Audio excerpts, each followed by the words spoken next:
ሰላም ጤና ይስጥልን ውድ አድማጭ ተመልካቾች እንደምን ሰንብታችኋል?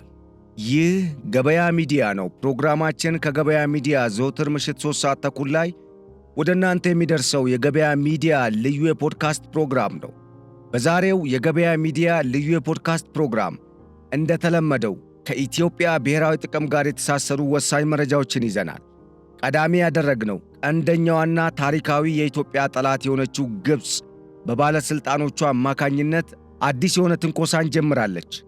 ኢትዮጵያን ለማወዛገብ ይሁን ራሳቸውን ለማወዛገብ በማይታወቅ መልኩ የግብፅ የውጭ ጉዳይ ሚኒስተር አነጋጋሪ መረጃን ሰንዝረው ነበር።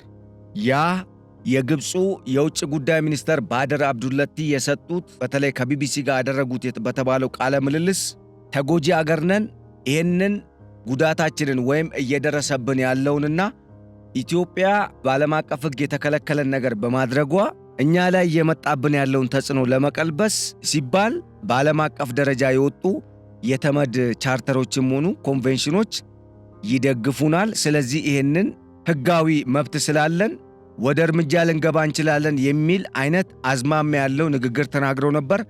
አሁን ደግሞ ፕሬዝዳንት አብዱል ፈታህ አልሲሲ በኢትዮጵያ ላይ እርምጃ መውሰድ አይገባም ወይም ደግሞ አንችልም፣ ጉዳቱ ያማዝናል ሲሉ መናገራቸው መነጋገሪያ ሆኗል።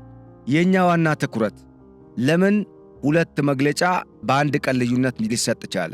ፕሬዝዳንት ኢሳያስ አፈወርቂ ወደ ግብፅ ሲሄዱ ከግብፁ የውጭ ጉዳይ ሚኒስትርም ሆነ ከፕሬዝዳንት አብዱል ፈታህ አልሲሲ ጋር ሲማከሩ የነበረ እንደሆነ ይታወቃል።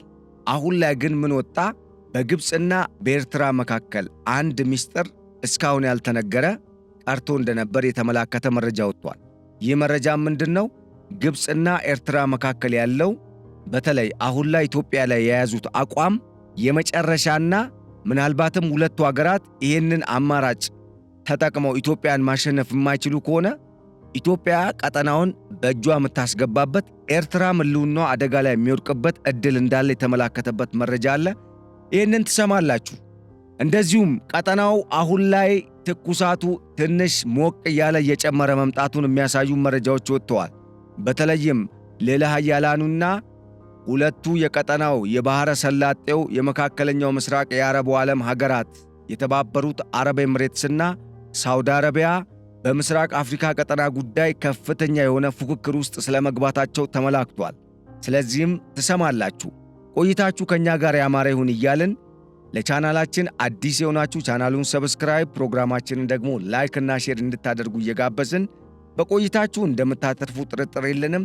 በርካታ ቁም ነገሮችንም በተለይ ስለ ኢትዮጵያ ጠላቶችና አሁን ላይ ኢትዮጵያ ላይ እየተሰራ ስላለው ሴራ፣ በአንጻሩ ኢትዮጵያ እየቀለበሰች እየበጣጠሰች ስላለችው የጠላት ሴራና እየከፈተች ስላለችው የእድገት የጉዞ መንገድ በሚመለከት የምንላችሁ ነገር አለን።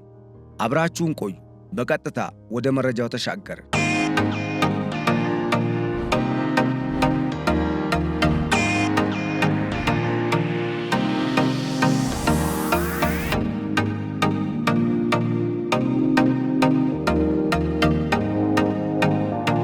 እንግዲህ እንደሚታወቀው የኢትዮጵያ ጠላቶች የተለያዩ አማራጮችን፣ የተለያዩ አካሄዶችን፣ የተለያዩ ስልቶችንና ስትራቴጂዎችን በመጠቀም ኢትዮጵያን ለማጥቃት ይሞክራሉ። ይሄ ዛሬ ሳይሆን ትላንትም ከትላንት ወዲያም ጥንትም የነበረና የቆየ እስካሁንም ድረስ የዘለቀ ጉዳይ ነው። ይሄ ጉዳይ ለምንድን ነው ሲባል ከዚህ ቀደም በተደጋጋሚ ተናግረነዋል። ኢትዮጵያ ከተነሳች አይችሏትም። ዋናው ቁም ነገር መሰመርም ያለበት እቺ ነጥብ ነች። ኢትዮጵያ ከተነሳች አይችሏትም። ኢትዮጵያ እንዴት ነው የምትነሳው? በምንድን ነው የምትነሳው? ለምንድን ነው የምትነሳው የሚለውን ነገር እንፈትሻለን። ምክንያቱም ይህን ነገር የምናነሳው ከምን አንጻር ነው? ኢትዮጵያ አሁን ላይ በዚህ ቀጠና እያደረገች ባለችው አጠቃላይ እንቅስቃሴ ቀጠናውን ብሎም አፍሪካን የሚወክል አቅም መገንባት የሚያስችል እድል አላት። ይህን ስል በጣም አግዝፌው ወይም አጋንኘው አይደለም። ከዚህም በላይ ነው የኢትዮጵያ አቅም። ለምንድን ነው ከተባለ ኢትዮጵያ ለማደግ መሰረት ያለቻቸው ቁም ነገሮችና ያሏት ሀብቶች ከዚህም በላይ ተስፈንጥራ እንድታደግ የሚያደርጓት ናቸው። ለምሳሌ እነ ኮሪያን፣ እነ ሲንጋፖርን፣ እነ ማሌዥያን፣ ኢቭን እነ ጃፓንን እስኪ እንመልከት። አይደለም ኢትዮጵያን እነኚህ አገራት ኤዥያን ታይገርስ የሚባሉት እነኚህ ቀደም ሲል የጠሯቸው ሶስቱ ጃፓን እንኳን ቀድማም ትንሽ ጎልብታ ነበር፣ ኢኮኖሚያውም አድጎ ነበረ። እነኚህ አገራት በአብዛኛው ከኢትዮጵያ ጋር ቢነጻጸሩ ያላቸው የተፈጥሮ ሀብት የኢትዮጵያን የሚያክል አይደለም።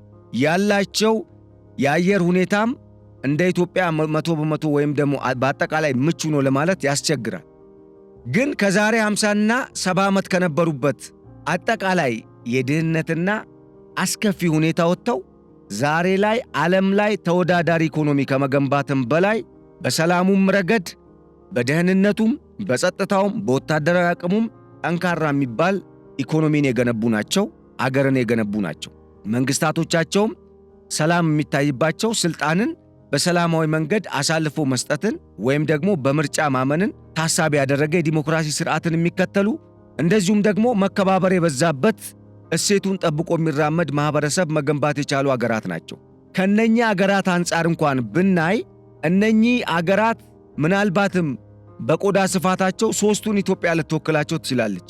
በአየር ንብረት ለውጥም ዙሪያ ኢትዮጵያን አሁን ላይ እያደረጉ ያሉት እንቅስቃሴ እንደ መንግስትም እንደ ሀገርም ኢትዮጵያ እንደ ህዝብ እያደረገችው ያለችው እንቅስቃሴ አጠቃላይ እንደ ሀገር በጣም ከፍተኛ ነው። እነሱ እንግዲህ ታዋቂ የሆኑበትን ነጥቦች እያነሳው ግን ሶስቱ እነኚህ አሁን ኤዥያን ታይገርስ የተባሉ አገራት እንኳን ተሰባስበው ያመጡትን በግሪን ሌጋሲ ያስመዘገቡትን ስኬት ኢትዮጵያ በጥቂት ዓመታት ማስመዝገብ ትችላለች። ደሞም እየቻለች ነው። በሌላ በኩል በከባቢያዊ አየርና በስነ ምህዳር እንደዚሁም ደግሞ በአየር ምቹነት ለመኖሪያ በሚመለከት ኢትዮጵያ በጣም አስገራሚ የአየር ንብረት ጸባይ ያላት ሀገር ነች። ሁሉም አይነት የአየር ንብረት ጸባይ ያለባት ሀገር ነች። ሁሉም አይነት ሙቀቱም፣ ቅዝቃዜውም፣ ውርጩም እንደው ወደ ፎርማል እንትን እናምጣው ከተባለ ቋንቋ እንግዲህ ምድረ በዳም አለባት። ይሄ በረሃማው የሚባለው አካባቢ ደጋማው አካባቢም አለ። እንደዚሁም ደግሞ ከመሬት አፈር አቀማመጥና ወይም ይሄ መልክዓ ምድራዊ አቀማመጥና ከመሬት ለምነት ጋር በተያያዘ የኢትዮጵያ መሬቶች ለተለያዩ አዝርዕቶችም ሰብሎች ማልማት በጣም የተመቹና ፈርታይል ናቸው። በህዝብ ቁጥርም ከሄድን የኢትዮጵያ ህዝብ ቁጥር በጣም በዓለም ላይ ከፍተኛውን የህዝብ ቁጥር ይዘዋል ከሚባለው የዓለማችን ቀጠና ይሄ ደቡብ ምስራቅ እስያ ከሚባለው ቀጠና የማይተናነስ ነው። እኛም እኮ ከ130 ሚሊዮን እኮ በልጠናል። ወደዛ እየሄድን ያለነው ይሄ የተማረም ህዝብ አለን። ደግሞ የበለጠ ከተማረ ደግሞ ምን ያህል የሀገር ሀብት ሊሆን እንደሚችል ማሰብ ነው። ዋናው የሚያመርት አምራች ተማሪ ሆኖ ይውጣ ወይም ደግሞ የተማረ ኃይል ሆኖ ይውጣ። ምክንያቱም በአብዛኛው የአፍሪካ ሀገራት የሚያስተምሩን ስለ ግጭት በቃ ስለሆነ ፖለቲካዊ ውዝግብ ምናምን ነው። ከዚህ ቀደም የነበሩትን ነገሮች ማስታወስ ነው። ያ ጉዳይ ቁጭ ብለን ነገር እንድናስብ እንጂ ስለ ሥራ መፍጠር እንድናስብ አላረጉንም። ሉካት እነ ቻይናን ተመልከቷቸው፣ እነ ኮሪያን ተመልከቷቸው፣ እነ ማሌዥያና እነ ሲንጋፖርን ተመልከቷቸው። ለህዝባቸው ስለ ግጭት ወይም ደግሞ ስለ ፖለቲካዊ ጡዘት መፍጠሪያ አጀንዳዎች ሳይሆን ወይም ሪቶሪክ የሆኑ ፖለቲካል ቲዮሪስ ሳይሆን ስለ ልማትም ነው ጭምር ያስተማሯቸው። ስለ ሥራ ፈጠራና እንዴት ራስን ችሎ መንቀሳቀስ ይቻላል በሚለው ዙሪያ ነው ሲያስተምሯቸው የነበሩት። የትምህርት ፍኖተ ካርታቸውም በዛ መልኩ የተቀረጸ ነው። ወይራስ ወደኛ ጋር ስንመጣ በዚህ ከፍተኛ የሆነ ክፍተት አለብን። እነኚህ ጉዳዮች ስላሉብን ነው እንጂ ቢስተካከሉ እኛ በጣም አቅም ያለንን። በሌላ በኩል በቱሪዝም ሴክተሩን ብንሄድ ኢትዮጵያ በጣም እጅግ የሚያስቀኑ ታላላቅ ታሪኮች ያላት አገር ነች። የታሪክ ድርሳናት አሉ፣ መዛግብቶች አሉን፣ ታሪካዊ የሚጎበኙ ቦታዎች አሉ። የታሪክ ድርሳናቶቹም ተሰንደው ተቀምጠዋል። እንደዚሁም ደግሞ የቱሪዝም መዳረሻዎቻችን በጣም ከፍተኛ ናቸው።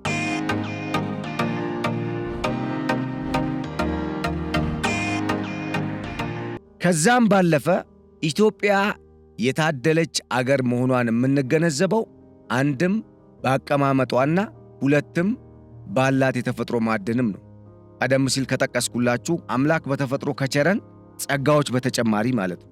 ኢትዮጵያ አሁን የሚገራርሙ ማዕድናት እነኚህ የተፈጥሮ ሀብቶች ወጥተው ሥራ ላይ የሚውሉ ከሆነ ምናልባትም አገሪቱ ቀደም ሲል የሚያስቀና በዓለም አቀፍ ደረጃ በጣም ፈጣን የሚባል ኢኮኖሚን በመገንባት ኤዥያን ታይገርስ በሚል ስያሜ የተሰጣቸውና በጣም ፈጣን የሆነ ኢኮኖሚያዊ እድገትን አስመዝግበው እምርታዊ ለውጥን ካመጡ አገራት ተርታ የመመደቧ ጉዳይ አይቀሬ ነው።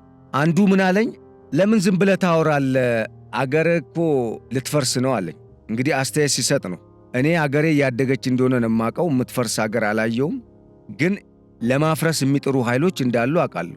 እና እንደዚህ አይነት አስተያየት የምትሰጡ ሰዎች አሁንም ይህንን ሐሳብ ስሰጥ ሊያማችሁ ስለሚችል ከወዲሁ ምን ለማለት ፈልጋለሁ፣ እናንተ የምታዩት መጥፎ ጎኗን ነው፣ እኔ ደግሞ የማየው በጎ ጎኗን ነው። ይህንን እንድትገነዘቡልኝ ፈልጋለሁ። ምክንያቱም እንኳን በተጨባጭ መሬት ላይ ያለን ሐቅ ከመናገር ይቅርና እንደው ተስፋ እንኳን ቢሆን ስለ አገሬ መልካምና ስለ ሕዝቡ፣ ስለ ሁሉም ሕዝብ መልካም መናገሩ ለእኔ በጣም የተሻለ ነው ብዬ አስባለሁ፣ ለእናንተም ጭምር። ስለዚህ ይሄ ተጨባጭ ነው። አሁንም ማወራላችሁ በዛ መልኩ እንድትገነዘቡኝ ነው። ይሄ ተቀጥሮ አንዴ እንደዚህ አንዴ እንደዚህ የሚል የጠላት ሬሽን እየተሰፈረለት እየገባ ብቅ ጥልቅ እያለ እንደዚሁም ደግሞ የኢትዮጵያን መፍረስ በማለም ዕድሜውን እየፈጀ ያለ ሰው የሚሰጠውን አስተያየት እናንተም ያው በጆሮ ዳባ ልበስ ነው ማለፍ ያለባችሁ። እኛም እንደዛ ስለምናልፈው ማለት ነው። ነገር ግን ይሄን ስል ቅን የሆነ ጄኒውን የሆነ ሐሳብ ግን በእርግጥም እንቀበላለን፣ እንታረማለን፣ እንስተካከላለን። በዛ መልኩ የሚመጣ ነገር ካለ ለማንኛውም ይሄን ያነሳሁት ለምንድን ነው? አጋነንክ ስለ ኢትዮጵያ እንዳትሉኝ ነው። ከዚህም በላይ ነች ኢትዮጵያ ነው። ኢትዮጵያ ውስጥ በርካታ ማዕድናት አሉ። አሁን ደግሞ እየሰማን ያለነው እና በመረጃ የተደገፉ መረጃዎች እንደሚያስረዱት በዓለም ላይ ውድ የሚባሉ የከበሩ ማዕድናት፣ እነኚህ ማዕድናት እንደሚታወቀው በውስን ደረጃ ነው የሚገኙት፣ አሉ ነው እየተባሉ ያሉት። ይሄንን የዘረዘርኩት ለምንድን ነው? ኢትዮጵያ እነኚህን ሀብቶች የምትጠቀም ከሆነ ታድጋለች፣ የምታድግ ከሆነ ቀጠናውን ትቆጣጠራለች። የባህር በር ጉዳይ ዛሬ ባለን አቅም ይህን ያህል ካነቃነቅ ነው ነገ አገራቱም ወደኛ እንደማይመለሱ እንዳትጠራጠሩ፣ ምንም ጥርጥር የለውም። ይሄንን ስለሚያውቁ ግብጾች ምን አሉ? ተነሱብን። ዘመናት ዓመታት ፈተኑን፣ ታገሉ፣ ሊጥሉን፣ ሊበታትኑን ሞከሩ። በበርካታ መንገዶች ኢትዮጵያን ሊቦጠቡጡ፣ ሊያተራምሱ፣ ኢትዮጵያን ሊጥሉ፣ ሊያንገዳግዱ ሞከሩ። አንገዳገዱን፣ አባሉን፣ ደም አፈሰሱ። ወዳልሆነ አቅጣጫ የሚመራን መንገድንም ለመምራት ሞከሩ። ፖለቲካችን ውስጥ እጃቸውን ለማስገባት ሞከሩ። ሄዶ ሄዶ ግን ነገሩ ተቀየረ። ዛሬም እንደ ሀገር እናንተ ለኛ አትወስኑልንም የሚል ውሳኔ ላይ ለመድረስ የሚያስችል መንገድ የምንጀምርበትን መንገዱን ብቻ አይደለም ውሳኔውንም ወስነን ያ የምንፈልገውን ለውጥና እድገት አምጥተን ግብጾችን በቃችሁ የምንልበትን ጊዜ ቅርብ ለማድረግ ሥራ ተጀምሯል። ይሄ ደግሞ የኋላ ኋላ ሄዶ ሄዶ ውጤቱ ምን ሊሆን እንደሚችል ስለሚያውቁት ግብጾች ኢትዮጵያን ጥፍር አድርገው መያዝ ነው የፈለጉት። ክብብ አድርገው በሁሉም አቅጣጫ መፈናፈኛ የሌላት በእነሱ ሳንባ የምትተነፍስ እነሱን ልውጣ ልግባ ብላ የምትጠይቅ የእነሱ አገልጋይ አገር እንድትሆን ነው የሚፈልጉት። በጣም ነው የሚገርመው። ራሳቸው የነጫጭቦቹ አገልጋይ ሆነው አረብን እየሸጡ አረቦችን እያስገደሉ ለአረቦች መውደቅ መተራመስ አሁን ድረስ ቀጠናው ሰላም እንዳያገኝ ምክንያት እየሆነች ግብፅ እንደ ሰላም አስከባሪ ኃይል ሆና እኔ ሰላም ነው የምፈልገው ብላ ሶማሊያን ደግፋለሁ ብላ ስትመጣ ምክንያቷ ምን እንደሆነ በግልጽ በይፋ ይታወቃል። እኛም ገልጸንላችኋል።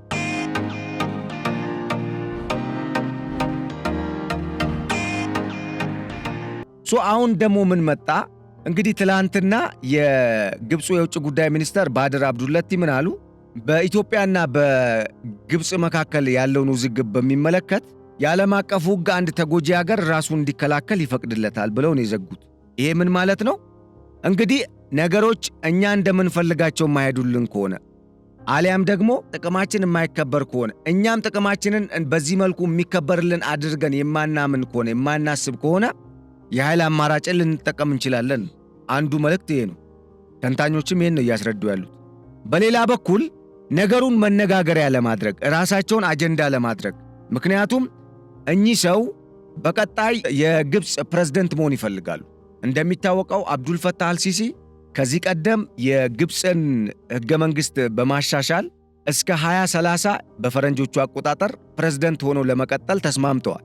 ከዛ በኋላ ግን ፕሬዝደንት ሆኖ የሚቀጥሉ አይመስለኝም፣ አላቅም፣ ወይ ንጉሥ መሆን ካልፈለጉ በስተቀር በኋላ ላይ።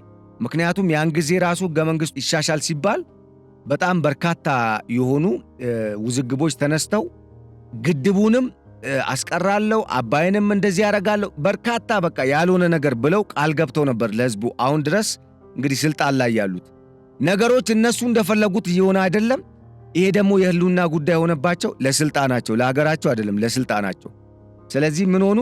አሁን የዚህ አይነት አነጋጋሪ አወዛጋቢ የሆነ ቴንሽን የሚፈጠር አጀንዳን እየሰነዘሩ ኢትዮጵያን ማወክ ውስጥ ገቡ ማለት ነው። እና አብዱልፈታህ አልሲሲ የስልጣን ዘመናቸው ሲያበቃ እኚህ ሰው ጠቅላይ ሚኒስተር ወይ አገሪቱ በዛ የምትመራ ከሆነ አይሆፕ እዛም እንደዚህ አይነት ለውጥ አለ እየተባለ ነው፣ ወይ ደግሞ ፕሬዝደንቱ ቀጣዩ ፕሬዝደንት መሆን ይፈልጋሉ። ስለዚህ ካሁኑ የግብፅ ጥቅም አስጠባቂ አጀንዳ አራማጅ ጀግናችን የሚል ቅጽል ስም እንዲሰጣቸውና ለበኋላው ጊዜ ማመቻቸት ይፈልጋሉ።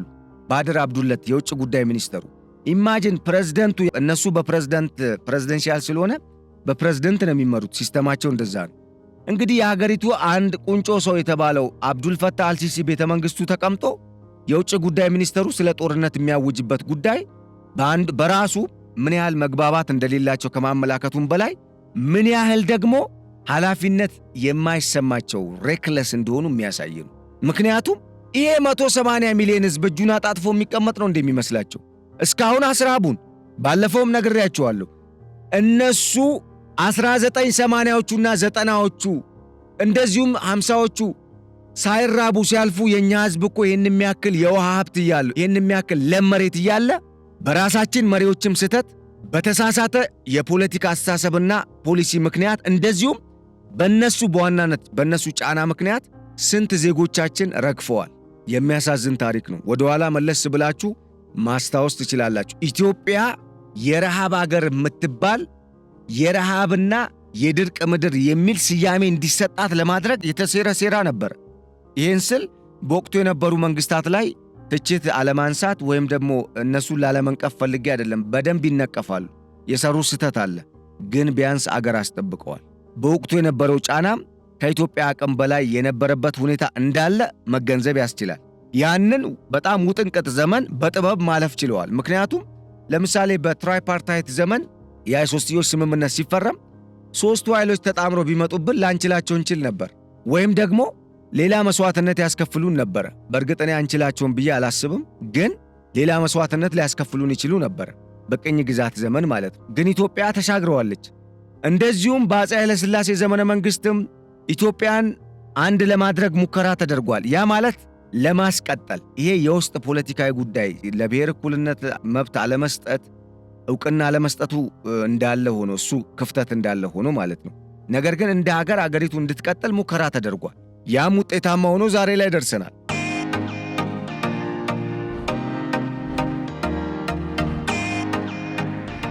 ምንም እንኳን እንደ ኤርትራና ጅቡቲ ያሉ ግዛቶቻችን የቀድሞ ግዛቶች አሁን ሉዓላዊ ሀገር ሆነው ከኛ ጋር እየተገዳደሩ የሚገኙ የቀጠናው ሀገራት ከኛ እንዲገነጠሉ በአሻጥር የተሰራብን ቢሆንም እንግዲህ በየዘመኑ አንዳንድ የታሪክ ጠባሳ የሚሆኑ ነጥቦች ወይም የታሪክ ስህተቶች እየተሰሩ ነው የመጡት ማለት ነው።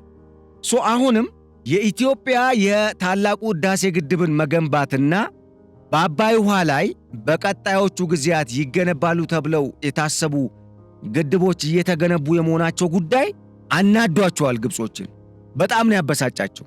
እናም የግብፅ አካሄድ ምንድነው? አሁን ለምን ተባለ? እንዴት ተባለ? ምንድነው ዓላማው? ለዛውም በአንድ ቀን ልዩነት ጠቅላይ ሚኒስትርና ፕሬዝደንት። በእርግጥ ፕሬዝደንቱ ይህን ንግግር የተናገሩት ከዚህ ቀደም ነው ተብሏል። ነገር ግን ለምን ዛሬ እንዲወጣ ተፈለገ? ይሄ በጣም ልንነጋገርበት ትኩረት ልንሰጠው የሚገባ ጉዳይ ይመስለኛል። የመንግስት አቅም እንደሚታሰበውና ከዚህ ቀደም ኢትዮጵያን እንደፈለገን በሆነ ሰዓት ላይ መቆጣጠር እንችላለን ብለው እንደሚያስቡት አይደለም። በእርግጥ እውነት እንነጋገር ከተባለ ግብጾች ኢትዮጵያን በቀላሉ እንቆጣጠራለን ብለው አስበው አያውቁም። ይህንን የሚሉት እነማን ናቸው? እነ ሻዕቢያ ናቸው። በአንዴ እንቆጣጠራታለን ኢትዮጵያን የሚሉት እነ ሻዕቢያ ናቸው። እንግዲህ የራሷ እያረረባት የሰው ታማስላለች ነው ነገሩ። ግን ያው ራሳቸውንም ቢቆጣጠሩ ጥሩ ነው። መቆጣጠር ማለት እኮ ዜጋን ከስደት መጠበቅ፣ ለአገር ልማት መሰረት የሚጥል የመሰረተ ልማት አውታር መዘርጋት፣ ሆስፒታል ማስፋፋት፣ የንግድ ተቋማትን ማስፋፋት፣ ኢንቨስትመንትን ማስፋፋት፣ የማዕድን ሀብትን አውጥቶ ጥቅም ላይ ማዋል፣ የዜጎችን የኑሮ ደረጃ ማሻሻል ወዘተ ናቸው። የት አለ ባለፈው 34 ዓመት በኤርትራ? የለም፣ አላየንም፣ አልሰማንም። ተፈተሸች እኮ ኤርትራ ታየች፣ ምንም የለም ጭራሽ። በጣም የሚገርማችሁ ነገር አንድ የጎብኚ ቪዲዮ አይታችሁ ከሆነ ባለፈው የወጣ ማሽላ በወፍጮ ቤት የሌለበት አካባቢ አለ። ወፍጮ ቤት የሌለበት አካባቢ ይሄ ባህላዊ ወፍጮ ይሄ አልወሎ አላል ድሮ ገጠር እናቶች የሚፈጩበት ከተማ አቅራቢያ እንደዛ የሚፈጩ ሰዎች ያሉበት ሀገር ነው። አሁን አያናድድም? ይሄ አይቆጭም? ኤርትራ የምታክል ለባህር የቀረበች የኢትዮጵያ አካል የነበረች የሚሰራ ህዝብ ያለባት ሀገር እንዴት በአንድ ሰው ምክንያት እንደዚህ ልትሆን ትችላለች? እንዴት በተበላሸ ፖለቲካ ምክንያት እንደዚህ ልትሆን ትችላለች? ተመለሱ ማለት አይቻልም? ይቻላል። ግን ሁሉም ነገር ወደ ጦር ግንባር፣ ሁሉም ነገር ለግጭት፣ ሁሉም ነገር ግብፅ እንዳለችውና የግብፅ ፍላጎት ይፈጸም ወደሚል ስለሆነ ዓላማው እስካሁን ድረስ ኤርትራውያኖች እየቆረቆዙ ምናልባት እኔ ግራ የሚገባኝ ነገር አስመራን ብቻ በመመልከት እኮ የኤርትራን እድገት ማየት አይቻልም። አስመራን ቢሆን ምን አይነት እድገት ነው ያለው? ዩኔስኮ እስካሁን በታሪክ ቅርስነት የመዘገባቸው የቀድሞ ጣሊያን ስሪት የሚባሉ ህንፃዎች እንደቆሙ አይደሉ እንዴ? እስኪ አንድ ኤርትራዊ ቢሊዮነር ጥሩልኝ። እስኪ የታሉ የኤርትራ ሚሊዮነሮች? ጥሩ። ምናልባት እንደ ዩጋንዳ ምናምን ሄደው ገንዘብ ያገኙ ሰዎች ሊኖሩ ይችላሉ፣ አሜሪካ ሄደው ወይ ሌላ ሀገር። ኤርትራ ውስጥ እስኪ የምትጠሩልኝ ሰው አለ? በዚህ ደረጃ የኤርትራ ኢኮኖሚ የተንኮታኮተና የወደቀ ነው። ይሄንን መገንዘብ ያስፈልጋል። ይሄንን ኢኮኖሚ ይዛ ኢትዮጵያን መውጋትና በአንድ ጊዜ ቆጣጠራለሁ ማለት በራሱ እኔ እንጃ፣ ያው ጤነኛ አይመስለኝም፣ ትክክለኝነትም አይመስለኝም። ለማንኛውም በአሻጥር ብዙ ነገር ሊደረግ ይችላል፣ ሲያደርጉም ነበር። የዜጎችን ሕይወት ማጥፋት ተችሏል።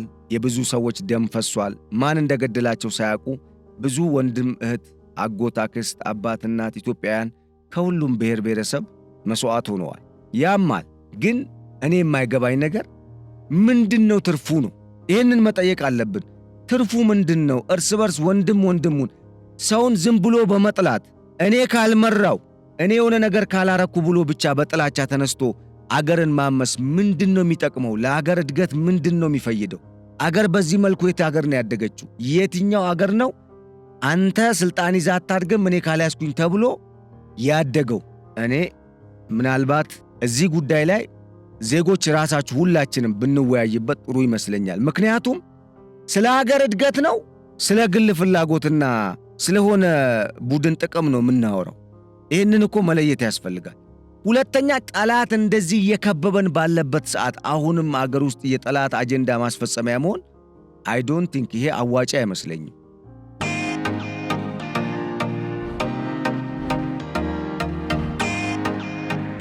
ለማንኛውም ግብፅ ይሄ ያናደዳት ቀደም ሲል የገለጽኩላችሁ ኢትዮጵያ እነኛን ሀብቶች ተጠቅማ ወደ ልማቱ የምትመጣ ከሆነ ቀጠናው ላይ የግብፅ ወይም ግብፅ የሚባል አገር ተጽዕኖ ያከትማል ማለት ነው። በተለይ የውሃው ሀብት የሚያጓጓ ነው የኢትዮጵያ። ከውሃው በኋላ ደግሞ ኢትዮጵያ ሌላ መርከቦቿ የሚንሳፈፉበት ውሃ ካላት የባህር በር ለማለት ፈልጌ ነው። እድገቱ በሳይንስም ኢኮኖሚስቶች እንዳረጋገጡት አንድ ወደብ ያለው ወይም የባህር በር ያለው አገር ወደ ባህር ሲጠጋ የሚያደርጋቸው የንግድ እንቅስቃሴዎች በጣም የሚፋጠኑና የተሳለጡ ስለሚሆኑለት ከብዙ የጸጥታ ስጋቶችም በእርግጥ በስፋት ስለሚጠበቅ፣ ምክንያቱም ራሱ የሚቆጣጠረው የባህር ቀጠናና ኤክስክሉሲቭ ኢኮኖሚክ ሪጅን ወይም ኤሪያ ስለሚኖረው ቢያንስ ለደህንነቱ ስጋት የሚሆኑ ኃይሎችን ለመቀነስ ያስችለዋል። ከዚህ አንጻር ከ25 እስከ 35 ዓመት ልዩነት ካላቸው እነኚህ የባህር በር ያላቸው አገራት የባህር በር ከሌላቸው አገራት በዚህ ደረጃ የእድገት ለውጥ የሚያሳዩ ከሆነ ወይም እድገታቸው የሚለያይ ከሆነ በእነኚህ ዓመታት አስቡት ምን አይነት ለውጥ ሊመጣ እንደሚችል። ኢትዮጵያ የባህር በሩን ብታገኝ ምን አይነት ለውጥ ሊመጣ እንደሚችል አስቡት። ብዙ ኢንቨስትመንት፣ ብዙ ኃይል፣ ብዙ ቱሪስት፣ ብዙ ገንዘብ፣ ብዙ ኢኮኖሚ ወደ ኢትዮጵያ ይፈሳል፣ ይመጣል። ያን ጊዜ ኢትዮጵያን ግብፅ እንደፈለጋት አሁን እነ ኤርትራን እነ ሐሰን ሼክን እነ ማን ነው እነ ኢሳያስን እነ ኢስማኤል ኡመር ጊሌን ምናምን ልካ እንደምትአምሰን አይነት ሁኔታ አይፈጠርም። ምክንያቱም እነኛ መንግስታት ራሳቸው በኢትዮጵያ የሚዘወሩ ነው የሚሆኑት። ለምን? የኢትዮጵያን ጥቅም ሊነኩ የሚያደርጉበት እንቅስቃሴ እንዳይኖርም ካለም ደግሞ ያው የአቅም ጉዳይ ምን እንደሚፈጥር ስለምታውቁት ማለት ነው። እና አሁን እነኚህ መሪዎች ወይም ደግሞ ባለስልጣናት በግብፅ በኩል ሁለት ባለስልጣናት፣ አንዱ መሪ ሌላኛው ተመሪ ሚኒስትር እንዴት በአንድ ቀን ልዩነት እንደዚህ አይነት ሁለት የተለያየ ሐሳብ ይሰጣሉ የሚለው ጉዳይን ማየት ያስፈልጋል። ይሄ ጉዳይ ለምንድን ነው? ምንም ጥያቄ የለውም። ለእኔ የሚሰጠኝ ትርጉም ለማዘናጋት ነው። እኛ ደግሞ አንዘናጋም፣ መዘናጋትም አያስፈልግም። ይህንን መንግስትም በደንብ ይረዳዋል ብዬ ተስፋ አረጋለሁ። ምክንያቱም የእነሱ አጀንዳ ዛሬ መጣው ይላሉ፣ ከዛ ነገ አይመጡም፣ ከዛ ከነጎዳ መጣ ይላሉ፣ ከዛ እንደዛ። ግን የሆነ ቀን በሌላ በኩል የሆነ ችግር ይፈጥራሉ። መድኃኒቱ ለእንደዚህ አይነት ነገር ምንድን ነው? እንቅጩን መናገር ያስፈልጋል፣ ተዘጋጅቶ መጠበቅ ነው። እኛ ያ ሁለት ወዶ የለማ ልማቱም ያስፈልገናል እና መቼም ህልም ተፈርቶ ሳይተኛ አይታደርም እንደሚባለው መቼም ገና ለገና ግብፅ ታጠቃናለች ብለን ግድቦችን ከመገንባት አንቆምም። ገና ለገና የኤርትራ ጦርነት ትከፍታለች ተብሎ ኢትዮጵያ የባህር በር ጥያቄውን መጠየቋን ማቆም የለባት፣ ልታቆምም አትችልም። ምክንያቱም በምን እንደሄደ ይታወቃል፣ በምን እንደሚመለስም ይታወቃል። ለምን ሊከቡን እንደሚፈልጉ ለምን እንደሚያጋጩንም ይታወቃል። ሲያጋጩንም ምን እንደሚፈጠር ያውቃሉ፣ እኛም እናውቃለን። በአንጻሩ ለምን እንደሚያዋጉን፣ ለምን እንደሚከቡን፣ ለምን ጫና እንደሚፈጥሩብን እናውቃለን። ጫናውን ደግሞ እንዴት መቀልበስ ደግሞ እንዳለብን እናውቃለን። ግልጽ ነው እኮ። ዋናው የአቅም ጉዳይ ነው። አቅም ካለ ትከበራለህ። ኢትዮጵያ ይሄ አቅም ካላት ትከበራለች። የቱ አቅም? ለምታለች፣ አቅም አላት፣ ወታደራዊ አቅም። አንዱ የገረመኝ ነገር የኢትዮጵያን ወታደራዊ አቅም አዳክመነዋል፣ ኢትዮጵያ ብዙ እንትን የላትም ምናምን ሲል የነበረው የሻዕቢያ መንግስት በርካታ ሐሳቦች ሲሰነዘሩ ነበር።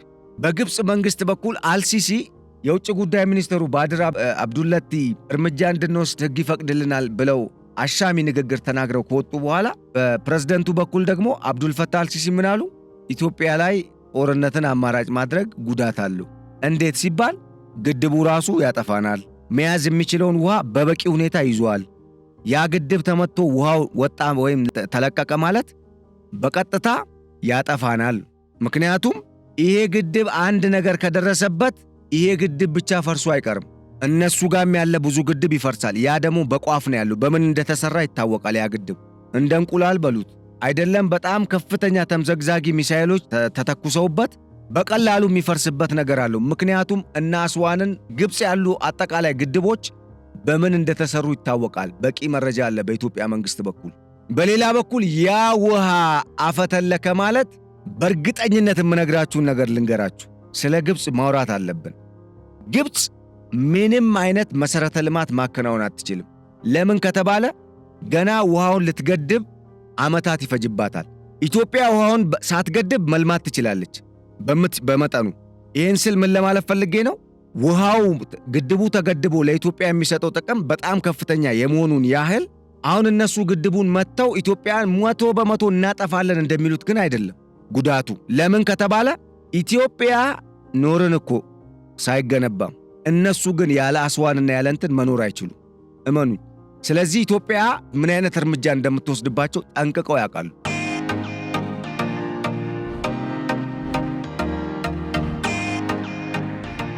ያ ውሃ ወጣ ማለት ተለቀቀ ማለት ወይም ደግሞ የነሱ ግድቦች ፈረሱ ማለት ግብፅ ላይ ሊፈጠር የሚችለውን ቀውስ ማየት ነው። ዝናብ የለም፣ ምን የለም፣ ምድረ በዳ እኮ ነው። ካርታውን ጉግል አድርጋችሁ ማየት ነው። እና በምኑ ነው እኛን ኢትዮጵያን የሚቋቋመው? አሁን ይህን ስናገር አንተ የትኛውን አየር ኃይል ይዘህ ነው? አንተ የግብፅን አየር ኃይል አታውቅም እንዴ? ወይ ዝም ብሎ ገብቶ የሚወጥ ጀት ያለ መሰለ? ዝም ብሎ የሚመታ መሰለ እንዴ? መከላከያ ያላቸው ልትሉ ትችላላችሁ። እኛም እኮ መከላከያ አለ። እኛ በነገራችን ላይ አምላክም ይዋጋልናል። በተጨማሪ ደግሞ ሰው ሰራሽ በሆነው መንገድ እንደ ሰዋዊ ደግሞ ስናስብ በሚገርም ሁኔታ አሁን ላይ ግብፅ የሌላትን ጀቶች ኢትዮጵያ ታጥቃለች። ግብፅ የሌላትን ኢማጂን፣ ግብፅ የሌሏትን ጀቶች የኢትዮጵያ አየር ኃይል ታጥቋል። ኢትዮጵያ ደግሞ በአየር ኃይል የበላይነት አላት አሁን። እና 4 ነገርን አስቀመጡ አብዱልፈታህ አልሲሲ። አንደኛው የውሃው ራሱ ፈንጅ ነው፣ ውሃው ራሱ ሚሳኤል ነው፣ ውሃው ራሱ አጥፊ ነው በሚል ለዚህ ምክንያት ያደረጉት ግድቡ ውሃውን በበቂ ሁኔታ መያዝ የሚችለውን በቂ ውሃ ይዟል። መለቀቁ ደግሞ ወይ ብንመታው ሌላ ችግር ነው የሚያመጣው። ይሄ ብቻ አይደለም ግን እኔ እዚህ ላይ የምጨምረው እኛስ ያንን የነሱን ስንመታ ምን ሊፈጠር እንደሚችል አስባችሁታ? ምክንያቱም እርሻ የሚሰሩት በአባይ ውሃ ነው፣ መስኖ የሚያለሙት ማለት ነው። የኤሌክትሪክ ኃይል የሚያገኙት ከዛ ነው። ይሄ ጨዋማ ውሃ እኮ ምንም አይሆንም። ታውቃላችሁ አይደል? እንደ የውቅያኖስ ውሃ ተጣርቶ ነው። ለምን? ብረት ይበላል፣ ተርባይን ይጨርሳል። በሌላ ሲስተም ነው ኃይል የሚያመነጩበት። የአባይ ውሃ ግን ንጹህ ውሃ ነው። ጨዋማ አይደለም። ስለዚህ ግብፅ ላይ እንደምናስበው ቀላል ነገር አይፈጠርም። በጣም ከባድ ነገር ነው የሚፈጠረው። አንድ የኢትዮጵያ ሚሳኤል አልፎ የእነሱን ግድብ መታ ማለት ምን ሊፈጠር እንደሚችል አስቡት። አስዋን ቢመታ እነሱ ጋር ምን ሊፈጠር እንደሚችል አስቡት። ምን ውሃ አላቸው? ወራጅ ውሃ የለ። ወንዝ የሌለበት አገር እኮ አንድ ወንዝ የለም እኮ ግብፅ ውስጥ።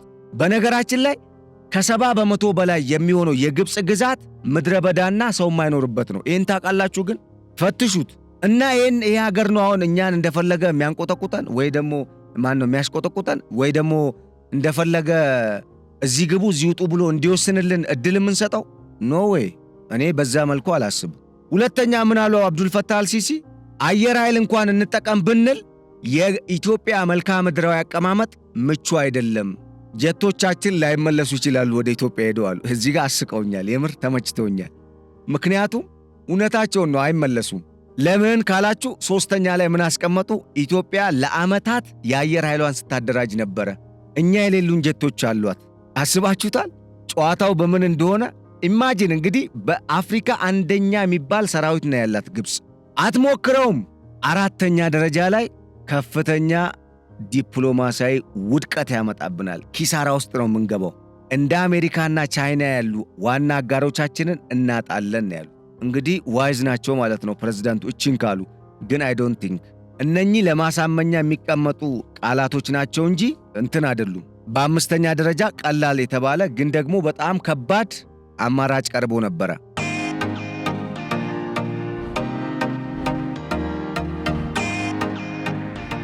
በሱዳን በኩል ኢትዮጵያን መውጋት። አሁን ባለው ተጨባጭ ሁኔታ ደግሞ ጭራሽ ግብፅ ኪሳራ ውስጥ ነው የምትገባው። ለምንድን ነው ከተባለ እነሱ እንደ ቀላል ነው ያነሱት። አይ ቲንክ እኔ ደግሞ ሳነሳው the last but not the least እንደሚባለው ነው። ለምን ከተባለ እነሱ the least ብለው ነው ያነሱት፣ ግን እኔ the last but not the least ብዬ ነው ማነሳው። ለምን ካላችሁ በሱዳን ግብፅ ጦርነት ወደ ኢትዮጵያ ከፍታለሁ ካለች በሱዳን በኩል አንደኛ መሐመድ ሐምደን ደጋሎን ብቻ ማስታጠቅ ነውና ከሱ ጋር ግፋ በለውን። በቀላሉ ግብፅ ውስጥ የሆነ ቦታ መግባት ኢትዮጵያ መቼም አንድ አገርን አሁን እነሱ እንደሚያደርጉት የሆነ ድንበራቸውን ጥሶ መግባት ያው እንደምታውቁት ነው። ለሰርጎ ገብ ከባድ አይሆን፣ ጥቃትን መፈጸም ነው የሚከብደው። ምክንያቱም አንደር ኮንትሮል ስለሆነ በራዳር ሲስተም ውስጥ ስለሆነ ቀጠናው። ያም ቢሆን ግን ወደዚህ ደረጃ የሚገባ ከሆነ ለነሱ ሱዳን ምቹ አትሆንም። ይህን ስል ግን ጉዳት አያደርሱብንም እያልኩኝ አይደለም። ጉዳት ያደርሱብናል፣ በጣም ከፍተኛ ጉዳት ሊያደርሱ ይችላሉ። ግን ግብፅ እንዳለችው ማንሰራራት እስኪያቅታት ድረስ ትዳከማለች። አንድ የግብፅ ግድብ ከተመታ ግብፅ ላይ ሊፈጠር የሚችለውን ቀውስ ማሰብ ነው፣ ሌላ ነገር የለም። አንድ ሲንግል ወራጅ ውሃ ወይም ደግሞ ወንዝ የለም ግብፅ ውስጥ። እንግዲህ ካለ የሚጠቁመኝ ካለ እታረማለሁ። ስለዚህ አትሞክረው እና በሱዳን ውስጥ የእርስ በርስ ግጭት ባለበት ሁኔታ በሱዳን በኩል ኢትዮጵያን እናጥቃ የሚለው ጉዳይ አይሳካም፣ አይሆንም። ምክንያቱም የደጋሎ ጦር ራሱ የግብፅ ጦር ሲገባ አንድም የደጋሎን ጦር በማፍረስ ነው የሚመጣው ወይም እያጠቃ ነው የሚመጣው። ኢትዮጵያ ደግሞ ይህን ዝም ብላ አትመለከትም። አንድ ሁለተኛ ግብፅ ኢትዮጵያ መጣች ማለት ነገ ዩጋንዳና ታች ኮንጎ ድረስ መሄዱ አይቀርም። ሌሎች የአፍሪካ ሀገራት ዝም የሚሉ ይመስላችኋል? በእርግጥ እስካሁንም እኔ ዝም ማለታቸው ይገርመኛል። እንዴት አረብ ሲተባበር የአፍሪካ ሀገራት መተባበር አቃታቸው? ምን አይነት እንደሆኑ ነው ግራ የሚገባኝ። የኢትዮጵያ ህዳሴ ግድብ መገንባት እኮ ነገ ለዩጋንዳ ትልቅ እኮ ምሳሌ ነው። ገንቡ እኮ ነው እያልናቸው ያለ ነው። አትፍሩ፣ በራሳችሁ አቅም በራሳችሁ ሀብት አምላክ የሰጣችሁን የተፈጥሮ የተቸራችሁን ጸጋዎቻችሁን ተጠቀሙ እኮ እያልን መልእክት እያስተላለፍን ነው። በነፃነቱ እንደዛው አርያ ነበርን። አንድም ግን አገር ምናልባት ኬንያ ግን ኬንያም እዚህ ስምምነት ላይ ላግ አድርጋለች። በእርግጥ የናይል ተፋሰስ አገር አይደለችም ነች የሚለው ጉዳይ አከራካሪ ነው እሷ ኬንያን በሚመለከት። ግን ያም ቢሆን አሁን ላይ ከኢትዮጵያ ጋር ሙሉ ወታደራዊ ጥምረት የፈጠረች አገር ኬንያ ነች። ከዛ ታንዛኒያ አለች። ኤንዌይስ አሁን የኔ ጥያቄ ምንድን ነው? እንዴት ከኢትዮጵያ ጋር አይተባበሩም እነኚህ ሀገራት እስካሁንም? እና ግብፅ ብትመጣ ግን አሁን ነገር ሩዋንዳና ብሩንዲ ታች ኮንጎ ድረስ መሄዷ ስለማይቀር ወይም ታንዛኒያንም ትነካለች። ለምን ሌክ ቪክቶሪያ እዛ አካባቢ አይደለ ያለው? እነኚህ 3 ሀገራት 4 ሀገራት የሚያዋስነው። ስለዚህ ዩጋንዳም ይነካል ዩጋንዳንም። ስለዚህ እኛ ጋም ትመጣለች ነው። ለምን ዩጋንዳ ውስጥ ያለ ግድብን እኮ ግብፅና እንግሊዝ ናቸው ኮንትሮል የሚያደርጉት አሁን ድረስ። ለምን በቅኝ ግዛት ዘመን በተፈረመው ስምምነት መሰረት። እንግሊዝ ደግሞ ግብፅን ላለማስከፋት የሱዌዝ ካናልን ሰላም እንድትጠብቅላት ለማድረግ ነው ያንን ያደረገችው ለራሷ ጥቅም ስትል። ስለዚህ አሁን ምንድነው ፖይንቱ ወይም ነጥቡ? አይሞክሩትም። ታዲያ ምንድነው ይሄ ጉዳይ ይሄ ንግግር? እና ለምንድነው ይሄን በዚህ ሰዓት የሚናገሩት? ለማዘናጋት። እኛ የጦር ኃይላችን አየር ኃይላችን በሀገር ውስጥ ጥቃቅን ግጭቶች ላይ ፎከስ አድርጎ ኃይሉን እዛ ላይ እንዲጨርስ። ኖ ዌይ! እንደዚህ አይነት ሞኝ መንግስት የለም ኢትዮጵያ ውስጥ። ሞኝ አመራር ካለ ታሪክ ይወቅሰዋል።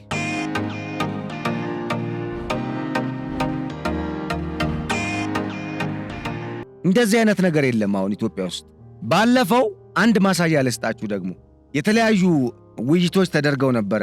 እንደውም እዛ ስብሰባ ላይ ጀነራል ጻድቃንን እና አቶ ጌታቸው ረዳም ተገኝቶበታል ነው የተባለው። ሌሎችም እንግዲህ የመንግስት ባለስልጣናትም ተገኝቶበታል ነበር የተባለውና 7 ዋና ዋና ነጥቦች ተነስተው አንዱ የምስራቅ አፍሪካ ቀጠና ስጋትና የስጋቱ ምንጭ ምንድነው በሚል ውይይት ነው የተደረገው። እዚህ ላይ በኢትዮጵያ የአሜሪካ አምባሳደር ማሲንጋም ነበሩ፣ ኤርቪን ማሲንጋ።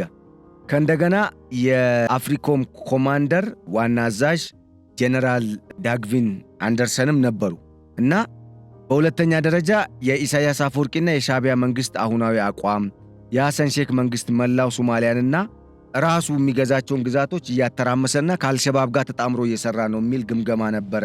የግብፅ መንግስት በቀጠናው እየተከተለ ያለውን እና እያራመደ ያለውን ፖሊሲና እያደረገ ያለውን እንቅስቃሴ በሚመለከት ተፈትሾ ነበር። ሌላው የሱዳን ዕጣ ፈንታን፣ የኢትዮጵያን ሚናና የአሜሪካ መንግስት በቀጠናው ሰላም እንዲመጣ መወጣት ያለበት ወይም የሚሰጠው ኃላፊነትን በሚመለከት ተነስቶ ነበር።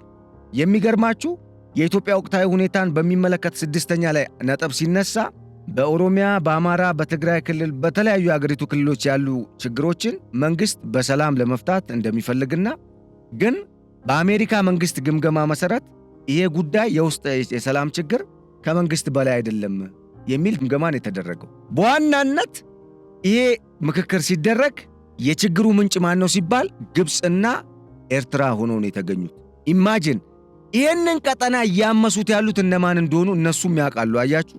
ለዚህም ነው ከኢትዮጵያ ጋር አሁን ሲጣመሩ ያው ማዕድኑን ለመውሰድም ያው ግልጽ ነው። ባለፈው ተናግሬያለሁ። ፍላጎት ስላላቸው ይሄ የከበሩ ማዕድናት በጣም በውስን ቦታ ነው የሚገኙት።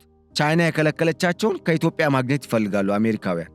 በዛ ነው ከኛ ጋር አሁን እየተጠጋጉ ያሉት። ለማንኛውም ለኛ እስከረዱን ድረስ ያው ዊን ነው በጋራ መጠቀም የሚለው ያው ከአሜሪካ ጋር በስፋት በትክክልም በቀጥታ ይሰራል ባልልም፣ ምክንያቱም አሜሪካ ያው በአፏ ነው ፍትሃዊነት የምታውቀው። ግን አሁን ላይ ፕሬዝዳንት ዶናልድ ትራምፕ ትንሽ ለየት የሚል አካሄድን እየሄዱ ነው ያሉት ከቀድሞ ከነበሩት የአሜሪካ ባለስልጣናት። በቃ የምንፈልገውን ስጡን፣ የምትፈልጉትን አግኙ አይነት አካሄድ ነው እየሄዱ ያሉት እና ለኛ አብረውን ከሰሩ ይመቸናል። እኛ የምንፈልገው የባህር በር ነው። እኛ የምንፈልገው እንደ ህዳሴ አይነት ግድብ መገንባት ነው። እኛ የምንፈልገው መልማትና ማደግ ነው። ግን የኛ ልማት የሌሎች ውድቀት እንዲሆን አንፈልግም። ግን የኢትዮጵያ ልማት የኤርትራም፣ የሱዳንም፣ የጅቡቲም፣ የሶማሊያም ውድቀት እንዲሆን አንፈልግም። እንደውም የእድገታቸው አጋር ምንጭ መሆን ነው የምንፈልገው። ነንም እኮ ውሃ ወደ ሶማሌ ከኢትዮጵያ ነው የሚሄደው፣ ወደ ግብፅ ከኢትዮጵያ ነው፣ ወደ ሱዳን ከኢትዮጵያ ነው፣ ወደ ደቡብ ሱዳን፣ ወደ ኬንያ፣ ወደ ጅቡቲ ከኢትዮጵያ ነው የሚሄደው ውሃ። ታዲያ ምንድን ኤሌክትሪክ ከኢትዮጵያ ነው የሚሄደው። ታዲያ እኛ ጠቀምናቸው እንጂ ምን ጎዳናቸው?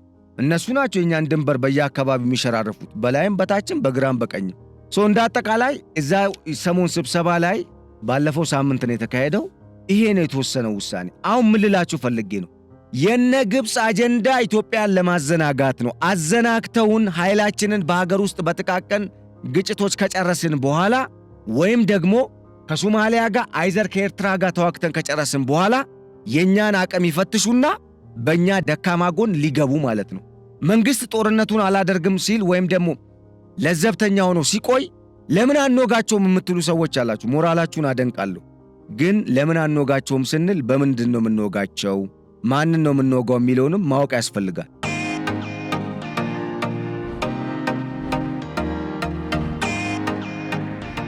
ምክንያቱም የኛ ዝግጅት ለዋናው የችግሩ ምንጭ ለሆነው ለታሪካዊ ጠላታችን ለነ ግብፅ ነው፣ ለነ ኤርትራ ነው፣ ለዋና ለነ ሳውዲም ጭምር። ሳውዲም ልትሳተፍ ትችላለች። እስከዛ ድረስ ነው አስፍተን የምናስበው። መሆን ያለበትም እንደዛ ነው። ለምን? ቀጠናዊ ቀውስ ነው እየተፈጠረ ያለው። ቀጠናዊ ፉክክር ውስጥ ነው ያለ ነው። ስለዚህ በቀጠና በዓለም አቀፍ ደረጃም ነው ማሰብ የሚያስፈልገው። ዝም ብሎ የሆነ አካባቢ ብቻ ያለ ነገር የሆነ በቃ አንድ ቀበሌ ውስጥ ያለ ነገር ብቻ ማሰብ ተገቢ አይደለም።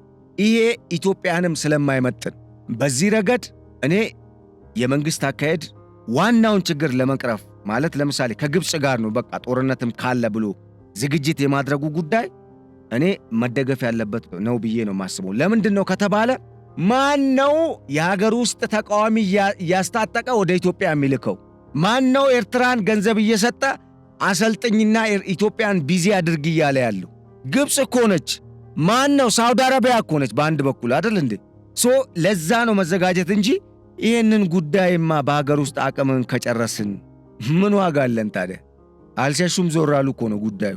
በዛ መልኩ መዘጋጀት ያስፈልጋል ነው። ወደ ሁለተኛው አጀንዳዬ ሲሄድ ፕሬዝዳንት ኢሳያስ አፈወርቂ ሳውዲ አረቢያ ገብተዋል። ለ4 ቀን ነው ሳውዲ አረቢያ የሚቆዩት። 3 ሐሳቦች አሉ ከፕሬዝዳንቱ ጉብኝት ጋር በተያያዘ። አንዱ ከግብፅ ጉብኝት ጋር በተያያዘ አንድ ያልተነሳ ነገር አለ ተብሏል። ፕሬዝዳንት ኢሳያስ አፈወርቂ አዲስ መንግስት በኤርትራ ለመመስረት በልጃቸው የሚመራ መንግስት ለመመስረት ሙከራ እያደረጉ ነው። እናም ይህንን መንግስት ዋና ዋና ከሚባሉ የግብፅ የደህንነት ሰዎችና የመንግስት ባለስልጣናት እንደዚሁም በቀጣይነት የሻዕቢያ መንግስት አብሮ ሲሰራ ከነበራቸው አካላት ጋር የማስተዋወቅና ሊንክ የመፍጠር የማስተሳሰር ስራን እየሰሩ እንደሆነ ነበር ያኔ የሰማ ነው። በእርግጥ ይሄ ነገር በጨረፍታ የተሰማ ነው፣ ቆይቶ ግን የወጣ ነገር ነው። አሁን ወደ ሳውዲ አረቢያም የሄዱበት ምክንያት ኢሳያስ አፈወርቂ የጤና እክል እየገጠማቸው ነው በአንድ በኩል፣ እንደገና ደግሞ ሁኔታው በጣም ወደ ክላይማክስ ደረጃ እየተካረረ በመምጣቱ ምክንያት አሜሪካና ሳውዲ አረቢያ፣ የተባበሩት አረብ ኤምሬትስ፣ የአፍሪካ ህብረትና የአውሮፓ ህብረትም እጃቸውን ጉዳይ ውስጥ አስገብተዋል የተባለው በዋናነት አሜሪካና ሳውዲ አረቢያ ኢትዮጵያና ኤርትራን ለማደራደር ጥሪ አቅርበዋል የተባለው። ይህ ያቀረቡት ጥሪ በሁለቱ ሀገራት መካከል ሰላማዊ በሆነ መንገድ የኤርትራ መንግስትም የደህንነት ስጋቱ ተቀርፎለት፣ ለምን የኢትዮጵያ ባህር ኃይል በኔ የባህር ክልል ውስጥ የሚሰፍር ከሆነ ይውጠኛል ብሎ ያስባል። ኢትዮጵያ ደግሞ የኔ የሚባል ነገር የለም። አንደኛ ባህሮች፣ ውቅያኖሶች በዓለም አቀፍ ደረጃ የሁሉም ሀገራት ናቸው። ሁለተኛ እኔ ባህር ኃይሌን ላስፍር ያልኩት ለኔ በሚመለስልኝ የራሴ የባህር በር ግዛት ውስጥ ነው። ከኤርትራ ጋር የሚያገናኘኝ ጉዳይ የለም። እንደ ጎረቤት ሀገር ተከባብረን መኖር እንችላለን፣ ሉዓላዊነታቸውን አክብረንላቸው የሚል መልስን የሰጠችው ኢትዮጵያ ያስኬዳል። አሜሪካኖች ተመችቷቸዋል የኢትዮጵያ አካሄድ። ባይመቻቸው ለድርድር አይመጡማ። ስለዚህ በቃ እናደራድር ተብሎ ማንዴቱን ለቢን ሰልማን ሰጥተዋል። እዚህ ጋር ቢን ሰልማን ደግሞ የሚፈልጉት ጥቅም አለ። ምንድነው የሚፈልጉት? ቢን ሰልማን ቀጠናውን መቆጣጠር። አሁን ኢትዮጵያ ከተባበሩት አረብ ኤምሬትስ ተላቃ ወደ ሳውዲ ብትሄድ ሳውዲ ኤርትራን አሽቀንጥራ ነው የምትጥላት። አንድ ጊዜ ነግሬያቸዋለሁ። ዌይት ኤንድ ሲ ነው የነሱ አፕሮች ብያቸዋለሁ። እስኪ ቆይ እንየው ነው ነገሩ፣ ይጥራ እንየው ነው የሳውዲ አረቢያ አካሄድ። ከዛ በጎን ደግሞ በስር ያ የነሱ ፍላጎት እንዲሳካ ነገሮችን የሚያመቻች ነገር ወይም ትንኮሳ የሚፈጠር ነገር ደገፍ ያደርጋሉ። ለምሳሌ ኢትዮጵያ ውስጥ ግጭት መኖሩ ለሳውዲ አረቢያ የሚጠቅም ከሆነ ዘይዶን ቦዘር ዘይ ዊል ዱ ኢት ያግዛሉ። ዛት ኢዝ ዋይ ኤርትራና ኢትዮጵያ የተፋጠጡበትን ጉዳይ እንዲካረር በማድረግ ወደ ድርድር ሲቀመጡ ሳውዲ አረቢያ ባለውለታ ሆና ትመጣለች። አንድ ሁለተኛ ታስታውሱ ከሆነ እንደ አውሮፓውያን አቆጣጠር በ2018 ጠቅላይ ሚኒስትር ዶክተር አብይ አህመድ ወደ ስልጣን በመጡበት ዘመን ወይም ዓመት በሁለቱ መሪዎች መካከል የሪያዱ ስምምነትን ታስታውሳላችሁ። የጅዳ አይ ቲንክ የሪያድ ሽልማትም ተሸልመው ነበር። ሁለቱም መሪዎች ሰላምን ስላወረዱ እዛ ተፈራርመው ነበር። ስለዚህ ያንንም ስምምነት ለመከለስ በዛ በስምምነት መሰረት ተፈጻሚ የሚሆን ኢትዮጵያም የጠየቀችውን የምታገኝበት ኤርትራም በመንግስቷ በፕሬዝዳንቷ በኢሳያስ አማካኝነት የፈረመችውን ተግባራዊ የምታደርግበትን የውሉን መንፈስ ለመቃኘትና በዛ የሚዳኝ ነገር ለማየት ታሳቢ ተደርጎ ነው።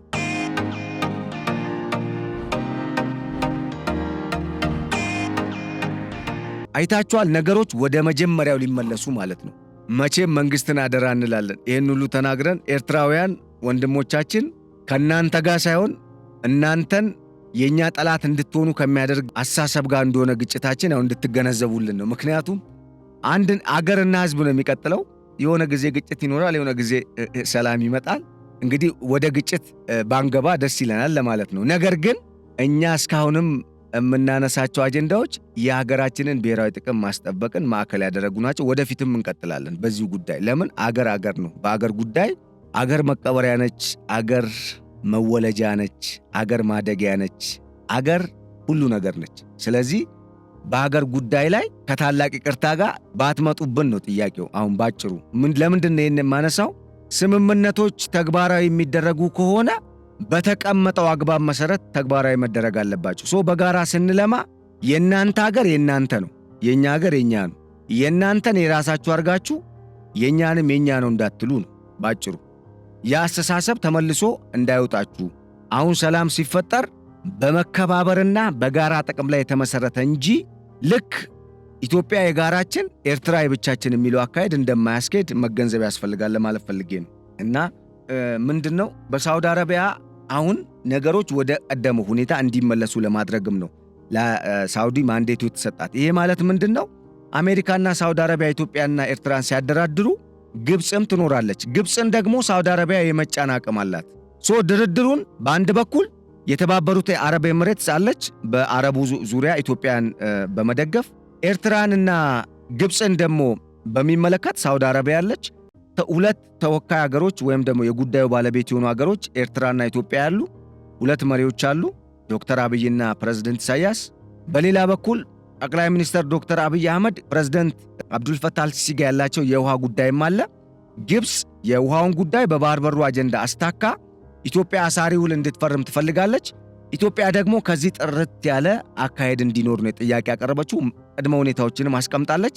ስለዚህ ሳውዲ አረቢያ ከግብፅ ጋር ባላት ግንኙነት ግብፅን የመጫን አቅም ስለሚኖራት፣ በአንጻሩ ስምምነቱ ደግሞ ታስቦበት የተፈረመ ስለሚሆንም ኢትዮጵያም ኤርትራም ሰላም የሚሆኑበት ሁኔታ ሊፈጠር የሚችልበት እድል ሊኖር ይችላል የሚል ግምት አለ። ያ ማለት አንዱ ከኢሳያስ አፈወርቂ የአሁኑ የሳውዲ አረቢያ ጉብኝት ጋር ተያይዞ የተነሳው በሁለቱ ሀገራት መካከል ሰላምን ለማምጣት ድርድሩ ከመካሄዱ በፊት ኢሳያስን ቢን ሰልማን ለማናገር ነው የሚል ነገር አለ።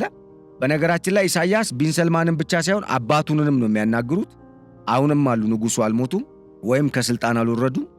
በሌላ በኩል ደግሞ የኤርትራ ባለስልጣናት ከሳውዲ አረቢያ አቻቸው ጋር እንግዲህ ውይይት ያደርጋሉ ተብሎ ይጠበቃል። ከዛ ውጪ የኢሳያስ አፈወርቂ ጉብኝትን በሚመለከት ደግሞ ሌላ መረጃ ወጥቷል።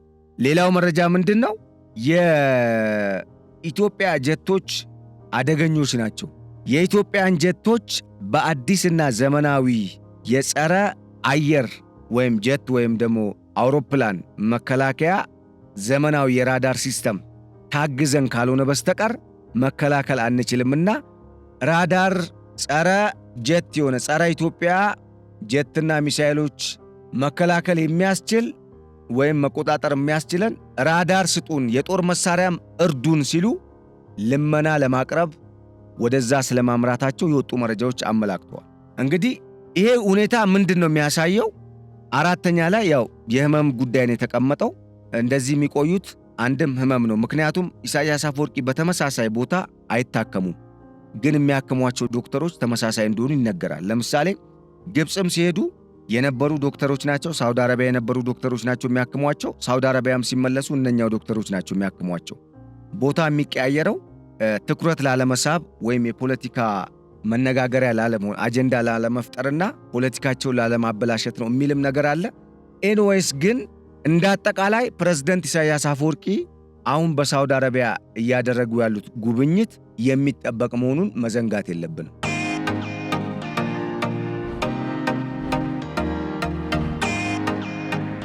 በኢትዮጵያና በኤርትራ መካከል የሆነ ትኩሳት ሲነሳ ወይም ሙቀት ሲመጣ ቀላል ከሆነ ሱዳን ነው የሚሄዱት፣ ካርቱም።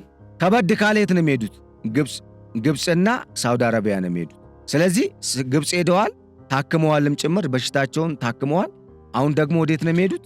ወደ ሳውዲ አረቢያ ነው ሄደዋል። ሲመጡ ምን ይፈጠራል አብረን የምናየው ይሆናል። ባጭሩ ግን ልገልጽላችሁ የምወደው ነገር ዛሬም ነገም ለኛ ትልቅ ጉልበታችን አንድነታችን ስለሆነ ጠላት የፈለገውን ያህል ቢበዛ ኢትዮጵያ አንድ ከሆነች ስለማያሸንፋት ሁሉም በአገር ውስጥም ሆነ በውጭ ያለው ዜጋ የውስጥ ጉዳዩን ለጊዜው ልዩነት ሁሌም ይኖራል። ሁሌም አሜሪካም፣ እንግሊዝም፣ አውሮፓም ኤቭሪዌር አለ። ነገር ግን አገርና የህዝብ ህልውና የሚባለው ጉዳይ ግን ጊዜ የሚሰጥ ስላልሆነ ለሀገር ህልውና አንድ ላይ እንቁም የሚል መልእክት ለማስተላለፍ እወዳለሁ። በቀጣይ መንግስት ምን ማድረግ አለበት? አለመዘናጋት እንደሆነ ይሄን ብቻ ነው አጽንኦት ሰጥቼ መናገር የምችለው። ምክንያቱም ትልቁን ፒክቸር ማየቱ ለኔ እሱ ነው ተገቢ ብዬ ነው ማምነው። በዛ ላይ ትኩረት አድርጎ መቀጠል የተሻለ ነው። ከዛ ውጪ ለእናንተም ለኛም ለሀገራችንም ሰላም ይምጣልን እያልኩኝ የዕለቱን የገበያ ሚዲያ ልዩ የፖድካስት ፕሮግራም በዚሁ አጠናቀቅኩኝ። ቸር ሰንብቱልን። ሰላም ቆዩ።